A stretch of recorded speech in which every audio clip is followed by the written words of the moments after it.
All right, this is the last of my Blade Runner vehicles, although I've just seen released a blimp has been produced.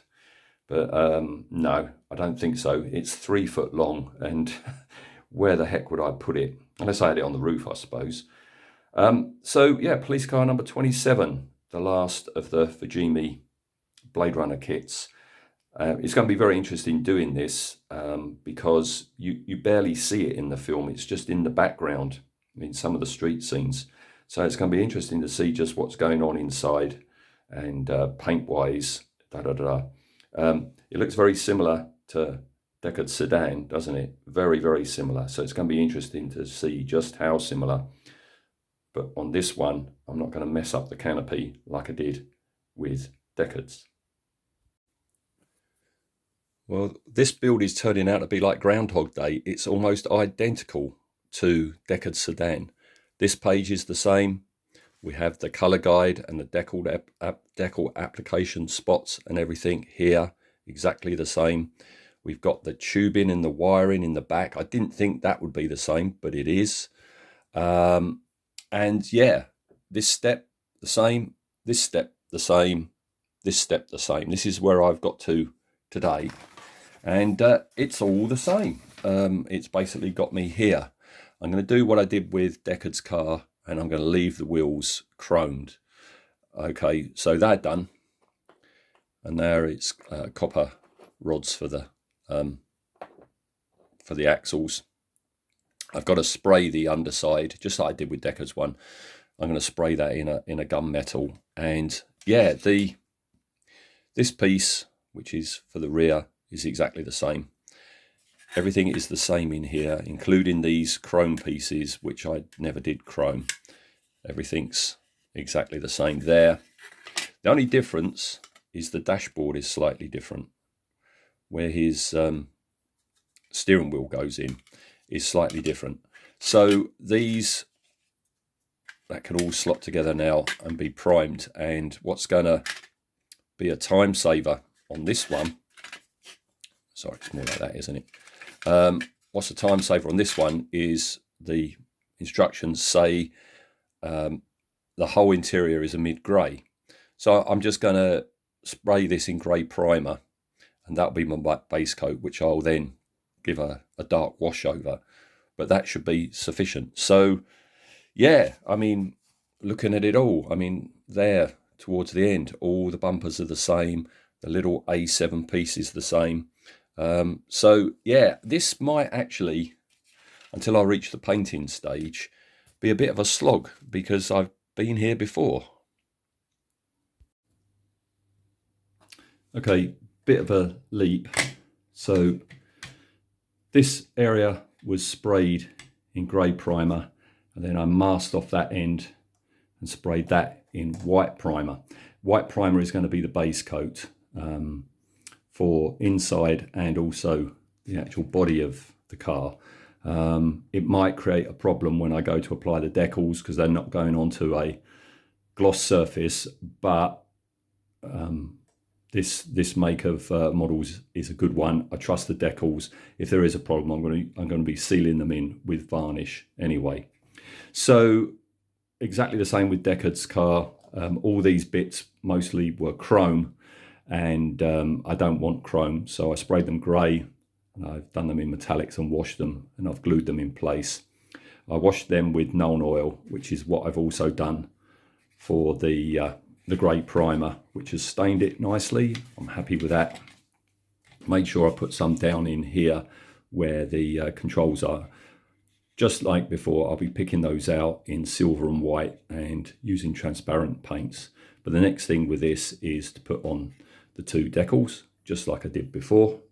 And then, yeah, I've got to get the old primer out again. The windscreen wipers, the affair for the side lights and everything. So that's got to be grey, then black. Ditto all the bumpers. I'm going to do that while they're all still on the sprue. And yeah, the rest of the chrome pieces, I'm going to spray grey and then paint in the lead belcher metallic paint. Apart from just the same with Deckard's car, the two inside of the headlights, I want them to stay chromy. So I've masked them off. This all gets grey primer, and then, oh, not that bit. That gets grey, then white, I think. That's the thing that goes up here on the bonnet. I've got to check what colour that's going to be, but it gets a grey anyway. All that gets a grey. So I'll come back with more sprayed and more assembled. Okay, that's the interior all done. No cock up with the canopy this time. And now I've just got to start sticking all the bits on and around it. I've got to say I've lost real interest in this project. Number one, I did Deckard's card not too long ago.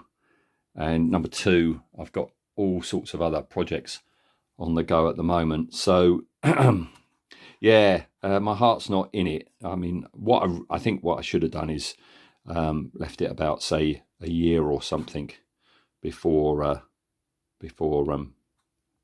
starting it. But you know, I don't like having a kit stash, so it is what it is. All right. Maybe once I've put all the bits on and I get to the decal stage, I'll be a bit more enthused. Okay, up until this point, everything has gone exactly the same as the Deckard car. The only thing that's different, of course, is the colour scheme. But right up until now, everything is absolutely the same. But now this is going to be interesting because, number one, I get a whole new set of decals to apply. And number two, I've got to put the light bar on the top. Now, I've been a bit stupid here because I've ignored something in the instructions.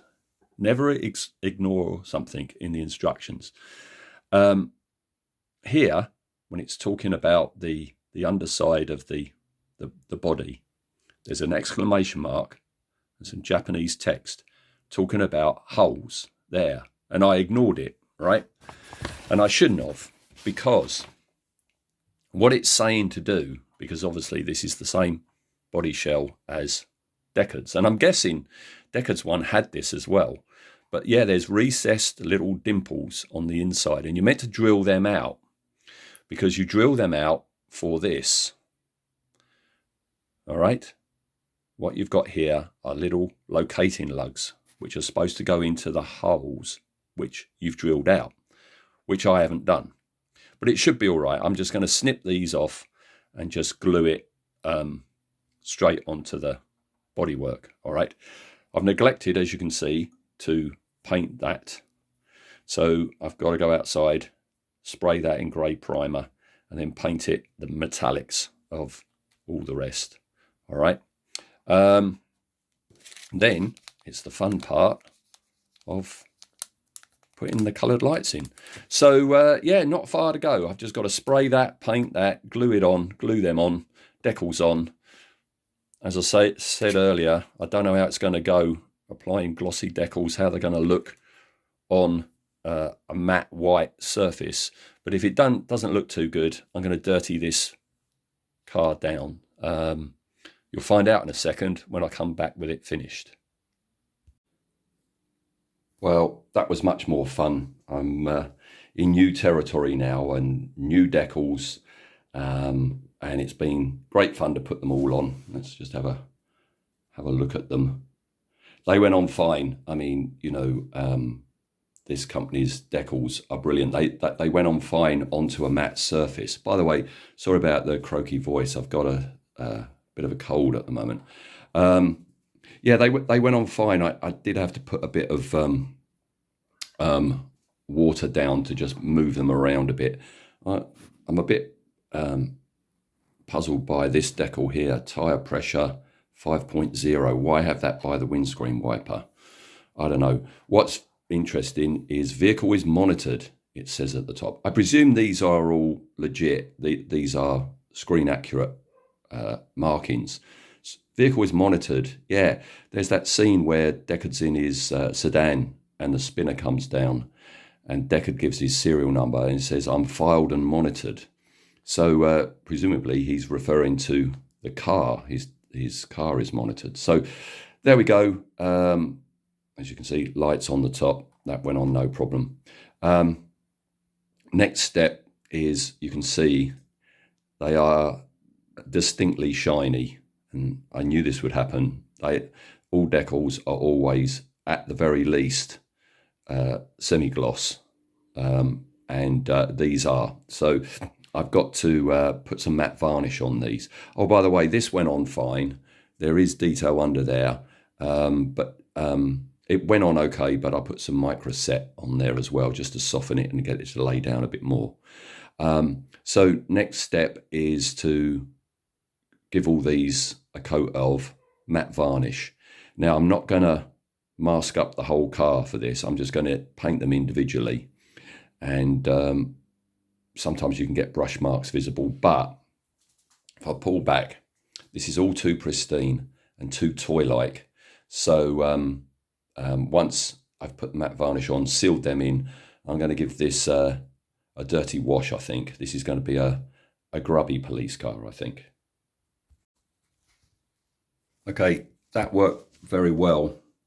Basically, I just got some Nuln oil and watered it down and washed it all over the white, and then dabbed it off. And yeah, it's done the trick. We've got a nice bit of gentle weathering.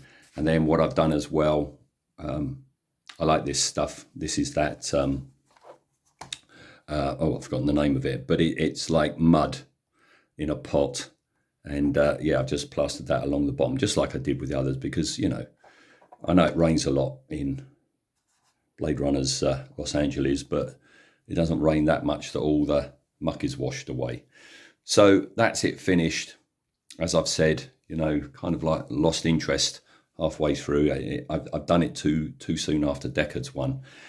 Speaking of which, let's bring in Deckard's one. You know, exactly the same model, but just with a painting difference and a decal difference, and the main difference between the two of them is the light bar on the top. And this time I haven't messed up the window like I did with this one. So that's it. That's my Blade Runner vehicles done now. There's still that 3-foot blimp, but I'm still being strong and holding off.